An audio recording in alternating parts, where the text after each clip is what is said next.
அணைகின்ற தீபம் தான் கொழுந்து விட்டு எரியும் அப்படின்னு சொல்லுவாங்க. ஸோ நார்மலா ஏறும், அது எப்போ இறங்குமோ அப்போதான் வேகமா ஏறிட்டு தான் அப்புறம் இறங்கும். இது வந்து ட்ரம்ப் தான் வந்து முழு முதல் காரணம் இந்த தங்கம் வெளியே இந்த அளவுக்கு விலை ஏறும். தங்கம் வாங்குறதுக்கு எல்லாரும் முனைப்போட இருப்பாங்க.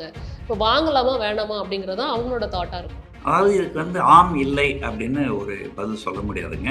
கடந்த 24 மணி நேரத்துல தங்கம் 30% மேலேயும் கீழும் மூவ் காமிச்சிருக்கு. ஏறி இறங்கி ஒரு 20-30 இயர்ஸ்ல வந்து திடீர்னு வந்து மார்க்கெட் வந்து ரொம்ப பீக்குக்கு போகும், திடீர்னு கிராஷ் ஆகும், அப்புறமா வந்து ஒரு 5 to 10 இயர்ஸ் வந்து பிளாட்டாவே இருக்கும். அது வந்து கண்டிப்பா உண்மைதான்.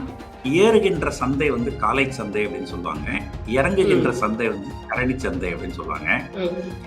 மூன்றாவது சந்தை ஒண்ணு இருக்கு, ஏறவும் ஏறாது இறங்கவும் இறங்காது, ஒரே நிலையா இருக்கும். அதுக்கு பேர் வந்து முயல் சந்தை அப்படின்னு சொல்றாங்க.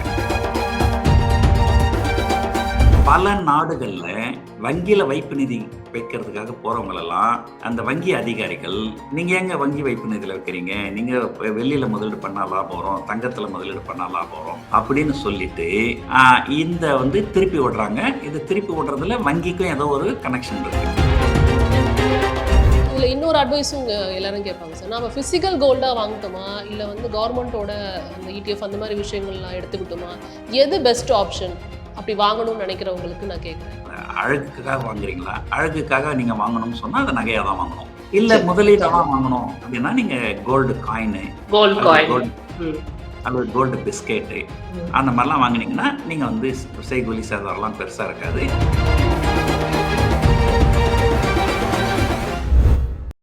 தி ஃபயர் மீடியா நேயர்களுக்கு வணக்கம். தற்போது நம்முடைய பங்குச்சந்தை நிபுணர் திரு பிஆர் சுந்தர் அவர்கள் தான் இணைஞ்சிருக்கிறாங்க. பேச நிறைய விஷயங்கள் இருக்கு, பேசலாம் சார். வணக்கம். வணக்கம் சார். பல விஷயங்கள் பேச வேண்டியது இருக்கு. குறிப்பா வந்து தங்கத்தின் விலை நேற்று ஒரு உச்சத்தை தொட்டது, இன்னைக்கு மறுபடியும் வந்துட்டு பயங்கரமா இறங்கி இருக்கு அப்படிங்கிறத பார்க்க முடியுது. கொஞ்ச நாளாவே வந்து தங்கத்தின் விலை இப்படி ஏறிட்டே தான் இருக்கு. இன்னும் சொல்ல போனா வரலாறு காணாத ஏற்றம் அப்படின்னு நம்ம ஒவ்வொரு தடவையும் சொல்லுவோம். அது நிஜமாலே வரலாறு காணாத ஏற்றமா தான் இருக்கு. நம்ம கேள்வியை தொடங்கிறதுக்கு முன்னாடி இன்னைக்கு தங்கத்தோட விலை வந்துட்டு எவ்வளோ இருக்குங்கிறத பார்த்துடலாம். அதாவது நேற்று வந்து ஒரு சவரன் வந்து 1,34,400 ரூபாய் இருந்தது. அதாவது 9,520 ரூபாய் வந்துட்டு ஒரு சவரனுக்கு அதிகரிச்சிருந்தது. இன்னைக்கு வந்து ஒரு சவரனுக்கு வந்து 4,800 ரூபாய் குறைந்து 1,29,600 ரூபாய் வரைக்கும் வந்துட்டு விற்குது அப்படிங்கிறத பார்க்க முடியுது. இது வந்து நிறைய கலக்கத்தை ஏற்படுத்தி இருக்கு. வாங்கணும்னு நினைக்கிறவங்க யாரும் இப்போ அந்த கடப்பக்கமே போகலை அப்படிங்கிற மாதிரி தான் பார்க்க முடியுது. ஃபர்ஸ்ட் ஆஃப் ஆல் தங்கம் விலை ஏறுறதுக்கான காரணங்கள் நிறைய இருக்குது. பொலிட்டிக்கலாக வந்து ஜியோ பொலிட்டிக்கலாக பார்க்கும்போது நிறைய விஷயங்கள் இருக்குங்கிறது உங்களுக்கு தெரியும். ஆனால் ஒரு எக்ஸ்பர்ட்டாக நீங்கள் என்ன நினைக்கிறீங்க சார்? ஓகே, இப்போ நீங்கள் சொன்னீங்க நேற்று கிட்டத்தட்ட 9,000 சொல்ற கூடி இருந்தது, இன்னைக்கு கிட்டத்தட்ட ஒரு 4,500 குறைஞ்சிருந்ததுன்னு சொன்னீங்க. அது வடிவேலு படத்துல வரும், அது போன வாரம் இது இந்த வாரம் அப்படின்ட்டு. நீங்க சொன்னது 4,500 குறைஞ்சதுன்றது இன்னைக்கு காலையில நிலவரம்.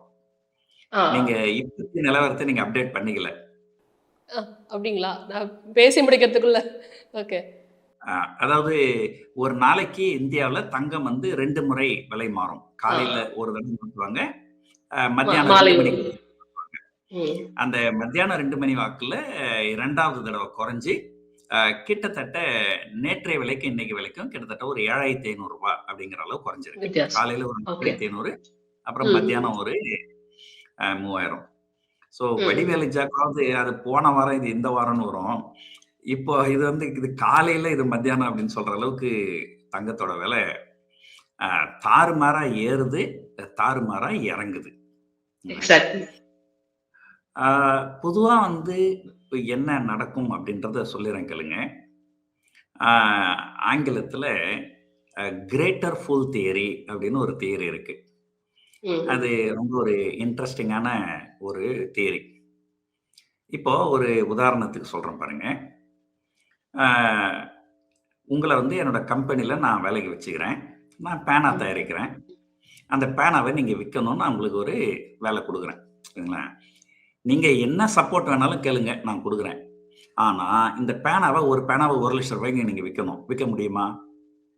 ஒரு பேனா வந்து 10 ரூபாய் 20 ரூபாய் தானே, அது எப்படி 1,00,000 ரூபாய் விற்க முடியும் அப்படின்னு சொல்லுவீங்க. ஆனா ஒரு புத்திசாலி எம்ப்ளாயி என்ன சொன்னாரு, 1,00,000 ரூபாய் தானே விற்கணும், நான் வித்து காமிக்கிறேங்க. நீங்க தான் எனக்கு எல்லா சப்போர்ட்டும் பண்றேன்னு சொன்னீங்கல்ல, எனக்கு ஒரே ஒரு சப்போர்ட் தான் வேணும்.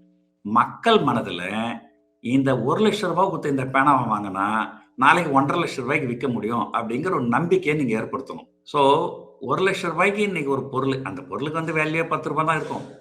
ஆனா 1,00,000 கொடுத்து வாங்கினாலும் நாளைக்கு அதை நம்மளால 1,50,000 விற்க முடியும் அப்படிங்கிற நம்பிக்கை மக்களுக்கு வந்துட்டால் மக்கள் கண்ணை மூடிக்கின்னு 1,00,000 கொடுத்து அந்த பொருளை வாங்குவாங்க. ஸோ இங்கே ஒரு பொருள் வந்து பொருளோட விலை 10 ரூபாய் அல்லது 20 ரூபாய் தான். அதை வந்து ஒருத்தர் வந்து 1,00,000 கொடுத்து வாங்குறாரு அப்படின்னா அவர் யாரு? அவர் ஒரு முட்டாள். ஆனா எந்த நம்பிக்கையில வாங்குறாரு? என்னை விட ஒரு பெரிய முட்டாள் வந்து என்கிட்ட இதை விட அதிகமான விலைக்கு வாங்கிப்பான். அப்போ நான் லாபகரமா வெளியே வந்துட முடியும். நான் முட்டாள் கிடையாது, நான் புத்திசாலி. ஸோ இதுக்கு பேர் தான் வந்து கிரேட்டர் ஃபூல் தியரி அப்படின்னு சொல்றாங்க. A person paying abnormal price for any product, hoping that he will be able to sell it to another greater fool. So எதுக்காக சொல்ல வரேன்னா, பல நாடுகள்ல வங்கியில வைப்பு நிதி வைக்கிறதுக்காக போறவங்களெல்லாம் அந்த வங்கி அதிகாரிகள், நீங்க ஏங்க வங்கி வைப்பு நிதியில வைக்கிறீங்க? நீங்க வெள்ளியில முதலீடு பண்ணா லாபம் வரும், தங்கத்துல முதலீடு பண்ணா லாபம் வரும் அப்படின்னு சொல்லிட்டு இந்த வந்து திருப்பி விடுறாங்க. இது திருப்பி விடுறதுல வங்கிக்கும் ஏதோ ஒரு கனெக்ஷன் இருக்கு. ஏன்னா அந்த வங்கியுடைய வெப்சைட் மூலமாவே இந்த இது நான் சொல்றது இந்தியால கிடையாது, வேற சில நாடுகள். ஒரு காலத்துல 2008ல என்ன நடந்ததுன்னு சொன்னால், அமெரிக்கால இருக்கிற ஒரு வங்கி எல்லாருக்கும் கடன் கொடுத்துட்டாங்க வீடு வாங்குறதுக்கு. ஸோ கையில இருந்த மொத்த பணமும் காலி, மொத்தத்தையும் கடனா கொடுத்துட்டாங்க. ஆனா வீட்டு விலைகள் ஏறுது, நிறைய பேர் இன்னும் வீடு வாங்குறாங்க, வீடு வாங்குறதுக்கு கடன் கேட்கறாங்க. இந்த வங்கி கிட்ட கடன் கொடுக்கறது கையில காசு இல்லை. அவங்க என்ன பண்ணாங்க, ஏற்கனவே ஒரு உதாரணத்துக்கு சொல்றேன், ஏற்கனவே ஒரு 1000 பேருக்கு கடன் கொடுத்துருப்பாங்க. அந்த 1000 பேருக்கிட்ட அந்த வீட்டு பத்திரத்தை வாங்கி வச்சிருப்பாங்க. கரெக்டுங்களா? அதை அடிப்படையில் வச்சிருந்தா அவங்களுக்கு கடன் கொடுத்துருப்பாங்க. அந்த 1000 வீட்டு பத்திரத்தை வெளிநாட்டுல இருக்கிற ஏதோ ஒரு வங்கி, அது லண்டன்லயோ, பிரான்ஸ்லயோ, ஜெர்மன்லயோ, சிங்கப்பூர்லயோ, அந்த மாதிரி ஒரு சிங்கப்பூர் எடுத்துங்களா ஒரு உதாரணத்துக்கு. சிங்கப்பூர்ல ஒரு வங்கி கிட்ட இதை பாருங்க, இது 1000 வீட்டு பத்திரம் எங்க கிட்ட இருக்கு, இது அடமானமா நீங்க எடுத்துக்கின்னு எங்களுக்கு கடன் கொடுங்க.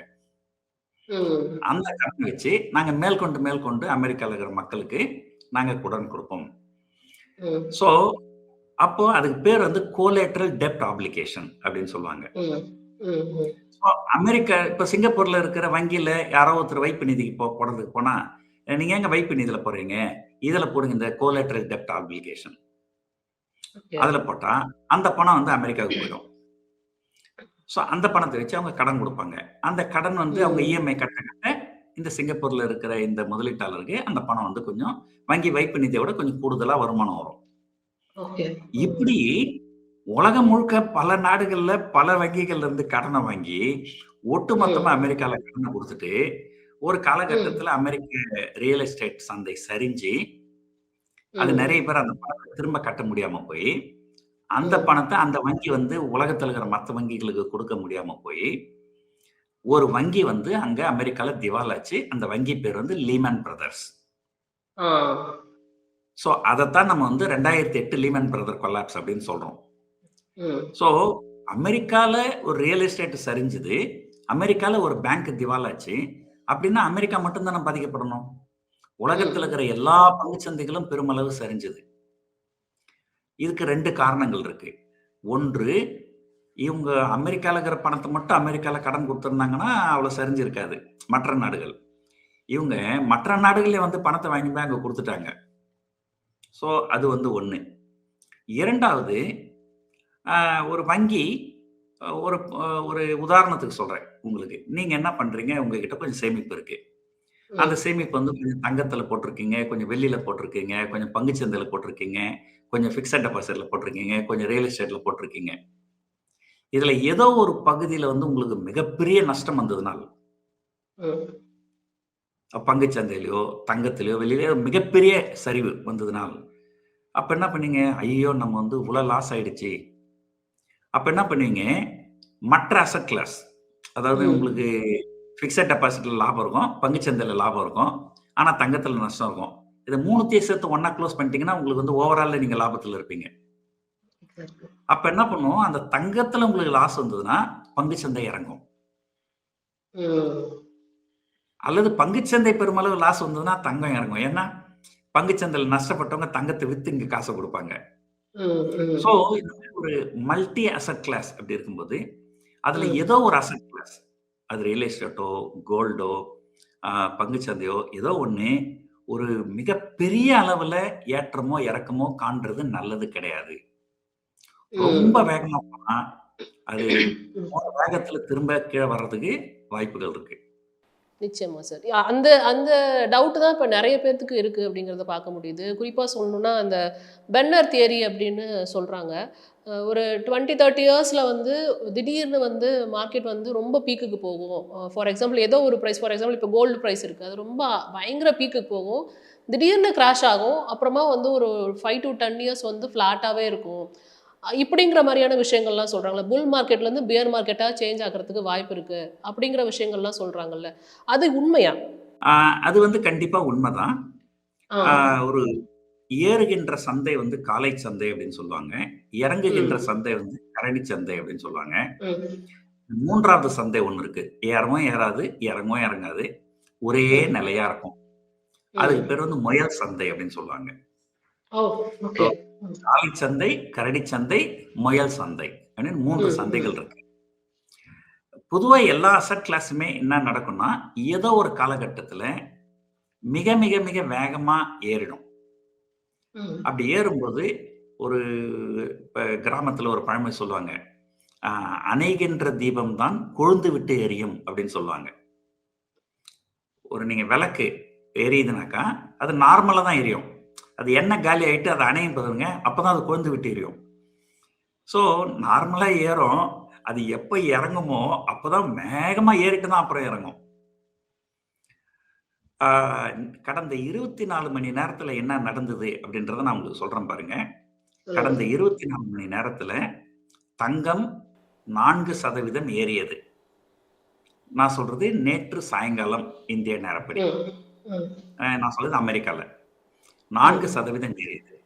4% ஏறியதற்கு பிறகு கிட்டத்தட்ட 10% இறங்குச்சு. ஒரு நண்பர் குறிப்பிட்டிருந்தாரு. இங்க எம்சிஎக்ஸ் அப்படின்னு ஒரு எக்ஸ்சேஞ்ச் இருக்கு. மல்டி ம். கமோடிட்டி எக்ஸ்சேஞ்சுன்னு. அதுல வந்து கோல்டு, சில்வர்லாம் ட்ரேட் நடக்குது. ம். அதுல யாரோ ஒருத்தரு ரூ. 4,20,000 1 கிலோ வெள்ளி வாங்கியிருக்கிறார். ஆ. மிகச்சரியாக 15 நிமிடங்களில் அது 3,55,000க்கு வந்தது. ஓகே. 4,20,000 15 நிமிடங்களில் அது 3,55,000 வந்திருக்கிறது. நேற்று இரவு இது ரொம்ப இந்திய அப்நார்மலா இருக்குல்ல சார்? ஆமா. அப்படிதான் இருக்கும். ஆ. அதான் சொல்றேனே, ஆ. கொழுந்து விட்டு எரியும் தீபம் இல்லையா? அது அப்நார்மலா தான் இருக்கும். ஓகே. அந்த தீபம் நார்மலா இருக்காது. ஆஹஹ. அதுக்கப்புறம் தங்கம் 4% ஏறி, பிறகு கிட்டத்தட்ட 10% இறங்கி, ம். அங்கருந்து கிட்டத்தட்ட 8% ஏறுச்சு. இதெல்லாம் ஒரே நாள்ல. இது எல்லாம் நேற்று சாயங்காலத்திலிருந்து நேற்று இரவு நான் படுக்க போறதுக்கு முன்னாடி. ஆஹா. நான் ம். நேற்று இரவு போய் படுத்து தூங்கிட்டு காலையில எழுந்து பார்த்தா, திரும்ப 8% இறங்கியிருக்குது. புரியுது. ஸோ 4% ஏற்றம், 10% இறக்கம், 8% ஏற்றம், 8% இறக்கம். அது பார்த்தீங்கன்னா, கிட்டத்தட்ட 24 மணி நேரத்தில தங்கம் 30% மேலயும் ம். கீழயும் மூவ் காமிச்சிருக்கு ஏறி, ஒரே ஏறி நாள்ல. இறங்கியிருக்கு. அதாவது ஆ. யோசனை பண்ணி பாருங்க. தங்கம் வந்து எவ்வளோ எவ்வளோ தங்கம் இருக்குது உலகத்துல. அதோட ஒட்டு மதிப்பு எவ்வளோ? அது 30% ஒரு நாள்ல ஸ்விங் ஆகுது. நிச்சயமா சார். இதுல முக்கிய காரணம் வந்து நம்ம ஜியோ பொலிட்டிக்கல் இஷ்யூஸ் அப்படிங்கிறதையும் வந்துட்டு பார்க்க முடியுது. இதுல முக்கியமா வந்து ட்ரம்ப் பிளே விட்டல் ரோல் அப்படிங்கிற மாரி தோணுது வெளியில. அது உண்மையாங்கிறத நீங்க தான் சொல்லணும். இன்னொரு விஷயம், இந்த மாரி ஜியோ பொலிட்டிக்கல் இஷ்யூஸ் இருக்கிறதுனால எல்லா உலகத்துல இருக்க எல்லா மத்திய வங்கிகளும் வந்து அவங்கவங்க நாட்டுல இருக்க மத்திய வங்கிகள் மூலமா தங்கத்த வாங்கிட்டு இருக்கிறாங்க. அதுவும் ஒரு காரணம் அப்படின்னு சொல்றாங்க. Is it true sir? Okay. இப்போ உங்களுடைய கேள்வி வந்து 2 பார்ட். ஒண்ணு ஆமா. வந்து இந்த தங்கத்தினுடைய மதிப்பு ஏறுவதற்கு ட்ரம்ப் காரணமா? அப்படின்னு கேட்டீங்கன்னா, ம். முழு முதல் காரணம் ட்ரம்ப் தான். நிச்சயமா. நீங்க நல்லா கவனிச்சு பார்த்தீங்கன்னா, அவரு வந்து எப்ப பதவிக்கு வந்தாரோ, சென்ற ஆண்டு ஜனவரி 20ஆம் தேதி பதவிக்கு வந்தாரு. ம். ம். வந்து ஒரு 1 மாசம் கொஞ்சம் நல்லா இருந்தாரு. அதுக்கப்புறம் அவருடைய வேலையெல்லாம் காமிக்க ஆரம்பிச்சுட்டாரு. உலகம் முழுக்க எல்லா நாடுகளுக்கும் நான் டாரிஃப் போடுவேன் அப்படின்ட்டு. ஸோ அது வந்து கிட்டத்தட்ட ஏப்ரல் முதல் வாரத்தில அந்த வேலைய ஆரம்பிச்சாரு. ஸோ அதிலிருந்து பார்த்தீங்கன்னா, தினமும் வந்து ஒரு செய்தி, இன்னைக்கு இந்தியா மேல 25% மறுநாள் வந்து இந்தியா மேல 50% மறுநாள் அது 0 மறுநாள் வந்து 6 மாசம் டைம் கொடுக்குறேன்னு இப்படி வந்து ஒரு மாத்தி மாத்தி மாத்தி பேசி ஒரு நிலையற்ற கொள்கை இருந்து ஸோ அவர் தான் வந்து ஒரு அன்சர்டனிட்டி அப்படின்னு சொல்லாங்க. உலகத்துல எப்பெல்லாம் அன்சர்டனிட்டி இருக்கோ அப்பெல்லாம் தங்கத்தோட விலை ஏறும். ஸோ இவர் எந்த நேரத்துல யார் மேல போர் தொடுப்பாரு அப்படின்ற பயமும் இப்ப இருக்கு. ஏன்னா ஒரு நாள் யாருக்கிட்டையும் சொல்லாம கொள்ளாம வெனிசுலா நாட்டுக்குள்ள புகுந்து அந்த நாட்டு அதிபரையே கைது பண்ணின்னு வந்துட்டாரு. இப்போ ஈரான் மேல போர் தொடுக்க போறார் அப்படிங்கிற மாதிரியான செய்திகள்லாம் நிறைய வருது. ஸோ பொதுவா வந்து இந்த மாதிரி போர் சூழல் ஒரு அந்த போர் அப்படிங்கிறது வந்து ஒரு இராணுவ போரா தான் இருக்கணும்ன்ற அவசியம் கிடையாது. வர்த்தக போர் இருந்தாலுமே அந்த போர் அப்படிங்கிற வார்த்தை இருந்தாலே வந்து தங்கம் வந்து விலை ஏறிடும்.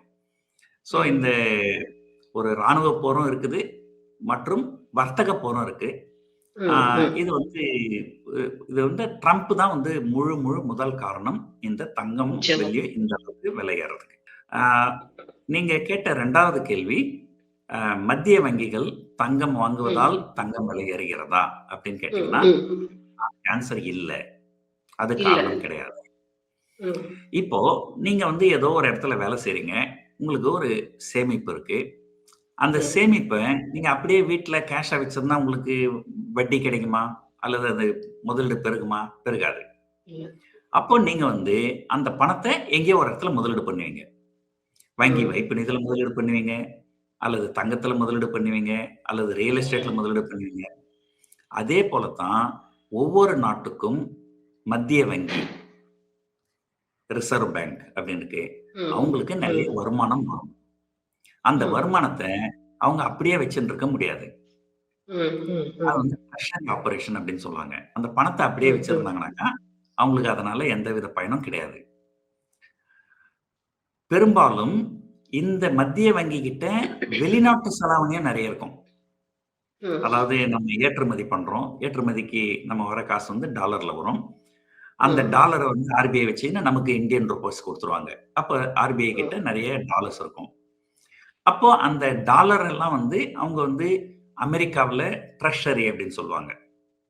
ட்ரெஷரி பாண்ட், அதாவது அமெரிக்காவுக்கு கடன் கொடுப்பாங்க. அதுக்கு பேர் வந்து ட்ரெஷரி பாண்ட் அப்படின்னு சொல்லுவாங்க. அதுல முதலீடு பண்ணுவாங்க. அப்புறம் தங்கத்துல முதலீடு பண்ணுவாங்க. ஸோ அதாவது எப்படி உங்ககிட்ட இருக்கிற சேமிப்பை நீங்க பிரிச்சு கொஞ்சம் ரியல் எஸ்டேட்டு, கொஞ்சம் கோல்டு, கொஞ்சம் பங்குச்சந்தைன்னு பண்ணுவீங்க. அதே போல மத்திய ரிசர்வ் வங்கியும் கொஞ்சம் ட்ரெஷரி பாண்டு, அவங்க வந்து பங்குச்சந்தைக்கு வர மாட்டாங்க, ரிஸ்க் எடுக்க மாட்டாங்க. ரிஸ்க் இல்லாம இந்த மாதிரி தங்கம், வெள்ளி, அப்புறம் வந்து ட்ரெஷரி பாண்ட் அந்த மாதிரி பல வகையில அவங்க பிரிச்சு முதலீடு பண்ணுவாங்க. அடுத்ததா வந்து எல்லாரும் வந்துட்டு எதிர்பார்க்கக்கூடிய கேள்வி என்னன்னா, இந்த நேரத்துல தங்கம் வாங்கலாமா? அப்படிங்கிறது தான். ஏன்னா இது வந்து திடீர்னு நேத்துக்கும் இன்னைக்குமே நீங்க எவ்வளோ % வித்தியாசம் இருக்குங்கிறத தெளிவா சொல்லிட்டீங்க. நீங்க தூங்கி எந்திரிக்கிறதுக்குள்ள எவ்வளோ மாற்றங்கள் நிகழ்ந்திருக்குங்கிறத தெளிவா சொல்லிட்டீங்க. அப்ப மக்கள் மத்தியில என்ன ஒரு கேள்வி இருக்கும்? ஏன்னா அது தை மாசம், கல்யாணம் நடக்கிற ஒரு விஷயம் நடக்கிற மாசம் அப்படின்னு சொல்லலாம். ஸோ தங்கம் வாங்குறதுக்கு எல்லாரும் முனைப்போட இருப்பாங்க. இப்போ வாங்கலாமா? வேணாமா? அப்படிங்கிறது தான் அவங்களோட தாட்டா இருக்கும். அதாவது இதுக்கு வந்து ஆம், இல்லை அப்படின்னு ஒரு பதில் சொல்ல முடியாதுங்க. எப்படி பதில் சொல்றேன்னா, நீங்க வந்து மாதம் கொஞ்சம் தங்கம் வாங்கின்னு இருந்தீங்க கடந்த சில ஆண்டுகளா அப்படின்னா, ஒரு தங்கம் வந்து ஒரு கிராம் ரூ. 3000 இருக்கும்போது வாங்கியிருப்பீங்க, 5000 இருக்கும்போது வாங்கியிருப்பீங்க, 7000 இருக்கும்போது வாங்கியிருப்பீங்க. இப்போ 15,000 இருக்கு. இப்போ நீங்க வாங்குனீங்கனாலும் நாளைக்கு ஒரே நாள்ல அது 14,000, 13,000 போனாலுமே அது வந்து உங்களுக்கு பெரிய தாக்கத்தை ஏற்படுத்தாது. ஏன்னா நீங்க 3000 வாங்கியிருக்கிறீங்க, 4000 வாங்கியிருக்கிறீங்க, 5000 வாங்கியிருக்கிறீங்க. அப்போ உங்களுக்கு சராசரி உங்களுடைய தங்கத்தோட விலை ஒரு 7,000, 8,000 அவ்வளவுதான் இருக்கும். ஸோ அது நாளைக்கே ஒரு 10, 15% இறங்கினாலும் அது உங்களுக்கு பெருசா பாதிக்காது. இது வரைக்கும் நான் தங்கமே வாங்கலைங்க. நான் முதல்ல இப்பதான் போய் தங்கம் வாங்க போறேன். இது வந்து சரியான நேரமா தங்கம் வாங்குறதுக்கு அப்படின்னு கேட்டா, கண்டிப்பா உங்களுக்கு ரொம்ப ஸ்ட்ராங்கான ஹார்ட் இருந்தா வாங்கலாம். இல்லைன்னு சொன்னா நான் ஏற்கனவே சொன்ன மாதிரி இந்த கொழுந்து விட்ட தீபம் மாதிரி அது ஏறும், இறங்கும், திடீர்னு அணையும். இதெல்லாம் தாங்கக்கூடிய சக்தி இருந்தால் வாங்கலாம். இந்த சக்தி எத்தனை பேருக்கு இருக்கும் அப்படிங்கிறது தெரியாது. அடுத்தது, நீங்க முதல் முறை வாங்குறதா இருந்தாலுமே சரி இல்லங்க. நாங்க என்னங்க பண்றது? இவ்வளோ நாள் வாங்குங்க. இவ்வளோ நாள் எனக்கு வேலை இல்லங்க. எனக்கு இப்பதாங்க வேலை கிடைச்சது. இப்பதாங்க வருமானம் வருது. நான் இப்ப தானே வாங்க முடியும். நான் 3 வருஷமா வாங்கல. அதுக்காக இப்ப வாங்காம விட்டுடலாமா? அப்படின்னு கேட்டீங்கன்னா, அப்படிப்பட்ட ஒரு சூழ்நிலை நீங்க இருந்தால், நீங்க என்ன பண்ணலாம்? உங்களுடைய சேமிப்புல ஒட்டுமொத்த தொகையும் நீங்க தங்கம் வாங்காதீங்க. ம். உங்களுடைய சேமிப்புல ஒரு பகுதி பிக்ஸட் டெபாசிட், ஒரு பகுதி தங்கம் அந்த மாரி முதலீடு பண்ணுங்க. ஒருவேளை ம். தங்கம் நாளைக்கு இன்னும் ஒரு 20 அல்லது 25% கீழ வந்ததுனால், நீங்க திரும்ப இன்னொரு இப்ப இன்னைக்கு 1 கிராம் வாங்குறீங்கன்னா, ஒரு 20, 25% இறங்குச்சுன்னா, இன்னும் 1 கிராம் வாங்குங்க. அதுக்கப்புறம் ம். இன்னொரு 20, 25% இறங்குச்சுன்னா, இன்னும் 1 கிராம் வாங்குங்க. அப்ப அப்படி ம். பண்ணினே இருந்தீங்கன்னா, உங்களுடைய லாஸும் பெரிய லாஸா இருக்காது. ஸோ ம். புதுசா வாங்குறவங்க இப்ப அவாய்ட் பண்றது நல்லது. வாங்கியே ஆகணும்னு முடிவு பண்ணீங்கன்னா, ஒரு பகுதி மட்டும் வாங்கலாம். ஒட்டுமொத்தமா தங்கம் வாங்கக்கூடாது. இதுல இன்னொரு அட்வைஸும் எல்லாரும் கேட்பாங்க சார். நாம பிசிக்கல் கோல்டா வாங்கட்டுமா? இல்ல வந்து கவர்மெண்ட்டோட அந்த இடிஎஃப் அந்த மாரி விஷயங்கள்லாம் எடுத்துக்கட்டுமா? எது பெஸ்ட் ஆப்ஷன்? அப்படி வாங்கணும்னு நெனைக்கிறவங்களுக்கு நான் கேட்கிறேன். ஆ இப்போ இன்னைக்கு வந்த ஒரு செய்தி சொல்றேன் பாருங்க. ஆ ம். சைனால ஒரு நிறுவனம் இருக்கு. அந்த நிறுவனம் வந்து ஒரு கோல்டு ட்ரேடிங் பிளாட்ஃபார்ம். ம். ஸோ அந்த நிறுவனத்துடைய பெயர் வந்து JWR பிளாட்ஃபார்ம். அந்த பிளாட்ஃபார்ம் மூலமா நெறைய பேரு தங்கம் வாங்கியிருக்கிறாங்க. அது என்ன ம். ஆச்சுன்னு தெரியல. நேத்துலருந்து அந்த பிளாட்ஃபார்ம் வேலை செய்யல. ஆ அதுல முதலீடு பண்ணவங்க பில்லியன் கணக்குல நஷ்டம் அடைஞ்சிருக்கிறாங்க. அதுல வந்து சைனீஸ் மட்டும் பண்ணாங்களா சார்? இல்ல வேர்ல்ட்ல இருக்க எல்லாருமே பண்ணாங்களா? இல்ல அது சீன கம்பெனி. சீன கம்பெனினா சீனர்கள் தான் முதலீடு பண்ணியிருப்பாங்க. சீனர்கள். சரி, சரி, சரி. ம். அதுல குறைஞ்சபட்சம் $1 பில்லியன் மேல முதலீட்டாளர்களுக்கு நஷ்டமாயிருக்கு. ஸோ எதனால சொல்றேன்னா, நெறைய பேர் வந்து இப்போ நான் ஒரு உதாரணத்துக்கு சொல்றேன். நானே கூட ஒரு ஆப் கிரியேட் பண்ண முடியும் என்னால. இந்த ஆப்ப கிரியேட் பண்ணி, நீங்க இது மூலமா முதலீடு பண்ணுங்க அப்படின்னு சொன்னா, நீங்க பணம் போட போட என்னோட வங்கி கணக்குக்கு வந்துரும். நான் வந்து அந்த ஆப்ல உங்களுக்கு காமிச்சுருவேன். உங்களுக்கு 5 கிராம் தங்கம் இருக்குது, 10 கிராம் இருக்கு தங்கம் இருக்கு. நான் இந்த பக்கம் தங்கம் வாங்கியே இருக்க மாட்டேன். நாளைக்கு ஏதோ ஒரு பெரிய தொகை சேர்ந்ததுன்னா நான் எடுத்துன்னு ஓடிடலாம். ஸோ எதுக்காக சொல்ல வரேன்னாக்கா, அ தங்கம் நீங்க வாங்குறீங்கன்னு சொன்னால், நீங்க சாவரின் கோல்ட் பாண்டுன்னு ஒண்ணு இருக்கு. அது வாங்கலாம். அது ம். வந்து ம். அரசாங்கம் குடுத்தது. அது பங்குச் ம். சந்தைகள் மூலமா ட்ரேட் நடக்கிறது. பங்குச் சந்தைகள்லாம் வந்து செபியினுடைய ஆணைக்கு ம். கட்டுப்பட்டு நடக்குது. ஆனா ம். நெறைய சில ஜுவல்லரி கம்பெனிகள் எல்லாமே நெறைய ம். பேர் என்ன பண்ணுவாங்க, நாங்க நாங்க ஒரு ஆப் குடுக்குறோங்க. அந்த ஆப் மூலமா முதலீடு பண்ணுங்க. அப்படின்னா, ம். அது ம். எந்த அளவுக்கு ஜென்யூனா இருக்கு அப்படின்றது தெரியாது. ம். ம். ம். இன்னொரு விஷயம் இன்னொரு விஷயம், இப்போ ஏதோ ஒரு சைக்கிள் வாங்குறோம்னு வச்சுக்கங்களேன், நம்ம ம். அத அப்படியே ம். வீட்டுக்கு வெளிய நிறுத்திருவோம். அது பெருசா ம். பார்க்க மாட்டோம். அதே ம். நெறைய காசு குடுத்து மெர்சிடிஸ் பென்ஸ் வாங்குறோம்னு வச்சுக்கங்களேன், அத நம்ம அ கண்ணாடி கதவுக்கு பக்கத்திலேயே நிறுத்தி, அப்பப்போ அத பார்த்துக்கினே இருப்போம். அப்பதான் ஒரு சந்தோஷம். ஏன்னா நம்ம கோடிக்கணக்குல முதலீடு பண்ணியிருக்கிறோம். அதே போல மெர்சிடிஸ் பென்ஸ விட இப்ப உயர்ந்து இருக்குது தங்கம். நிச்சயம். அப்ப இந்த தங்கத்துல இவ்வளவு முதலீடு பண்ற நம்ம, அப்பப்ப அந்த தங்கத்த பார்த்து சந்தோஷப்பட்டுக்கணும் இல்லையா? அது நிச்சயமா, எப்போ பண்ண நிச்சயமா. முடியும்? அது வந்து ஒரு கோல்டு பக்கத்துல காயினா இருந்தது. ஆமா. ஒரு கரெக்ட். கோல்டு காயினாகவோ அல்லது நகையாகவோ, அதாவது தங்கம் அப்படிங்கிறது வந்து, அது வந்து அது என்ன கான்செப்ட்? அதாவது உங்கள அழகுக்காக வாங்குறீங்களா? அழகுக்காக நீங்க வாங்கணும்னு சொன்னா, அத நகையா தான் வாங்கணும். ஆனா, ம். அதுல ஒரு மைனஸ் பாயிண்ட் இருக்கு. நீங்க செய்கூலி சேதாரம்லாம் நெறைய குடுக்க வேண்டி வரும். இல்ல நிச்சயமா, முதலீடா நிச்சயமா. வாங்கணும் அப்படின்னா, நீங்க கோல்டு காயினு கோல்ட் அல்லது காயின். கோல்டு ம். அல்லது கோல்டு பிஸ்கெட்டு ம். அந்த மாரிலாம் வாங்குனீங்கன்னா, நீங்க வந்து செய்கூலி சேதாரம்லாம் பெருசா இருக்காது. ஆனா, நீங்க பார்த்தாவது சந்தோஷப்பட்டுக்கலாம். குறைஞ்சபட்சம் அது வந்து உங்ககிட்ட இருக்குது அப்படிங்கிற ஒரு கேரண்டி உங்களுக்கு இருக்குது. நிச்சயமா. ஸோ பிரிஃபரபிலி வந்துட்டு பிசிக்கல் கோல்ட் அண்ட் பாண்ட்ஸ் வந்துட்டு பெட்டர்ன்னு நீங்க சொல்றீங்க. நெறைய ஆப்ஸ் எல்லாம் இப்ப வந்திருக்கு. அது வேணாம் அப்படிங்கிற மாரி சொல்றீங்க. ஆமா. ஏன்னா அந்த ஆப்லாம் வந்து யாரால உருவாக்கப்பட்டது? அது யார் ம். கண்ட்ரோல்ல இருக்கு? அதெல்லாம் உண்மையா? பொய்யா? ஒரு சின்ன நிகழ்ச்சி சொல்றேன் பாருங்க. ம். இப்பலாம் வந்து நீங்க இந்த சோசியல் மீடியா, Instagram, Facebookலாம் போனீங்கன்னா, அ நான் பேசுற மாரியே ஆர்ட்டிபிஷியல் இன்டெலிஜென்ஸ வச்சு, நான் பேசுற மாரியே வீடியோ. இந்த ம். மாரி வீடியோ போட்டு, ஆ அத பார்த்து ஒருத்தர் ரெஸ்பாண்ட் பண்ணியிருக்கிறாரு. ஐயய்யோ! அதுக்கு அவங்க என்ன பண்ணிக்கிறாங்க, "நாங்க பிஆர் சுந்தர் ஆஃபீஸ்ல இருந்து தாங்க பேசுறோம். பிஆர் சுந்தர் ஆஃபீஸ் வந்து உங்களுக்காக உங்க சார்பா அவங்களே முதலீடு பண்ணுவாங்க. நாங்க வந்து ஒரு ஆப் குடுப்போம். அந்த ஆப் மூலமா நீங்க உங்க பேங்க்ல இருந்து பணத்த ட்ரான்ஸ்ஃபர் பண்ணணும். நாங்க என்னென்ன ஷேர் வாங்குறோம்ன்றத அதுல உங்களுக்கு காமிப்போம்" அப்படின்ட்டு. ம். இதுல ம். சென்னைய ம். ம். சேர்ந்தவர் ஆரம்பத்துல ஒரு ரூ. 5,00,000 ட்ரான்ஸ்ஃபர் பண்ணியிருக்கிறாரு. ம். அதுக்கப்புறம் அந்த ஆப்ல பார்த்தீங்கன்னா, அதுல இந்த ஷேர் வாங்கியிருக்கிறோம், இன்ன விலைக்கு வாங்கியிருக்கிறோம், இன்ன விலை ஏறிக்குது, இவ்வளோ லாபம் அப்படின்னு 5,00,000 அப்படின்னு 6,00,000 ஆச்சு, 7,00,000 ஆச்சு, 8,00,000 ஆச்சு, 10,00,000 ஆச்சு. ஸோ அத பார்த்தோனே, ஓ! இவ்வளோ லாபம் வருது. அதுவும் இல்லாம சுந்தர் வேற எக்ஸ்பர்ட் ஆச்சே! அப்படின்னு சொல்லிட்டு என்ன பண்ணியிருக்கிறாரு, மேல்கொண்டு மேல்கொண்டு பணம் குடுத்திருக்கிறாரு. ஓகே. ஒட்டு மொத்தமா 29,00,00,000 குடுத்திருக்கிறாரு.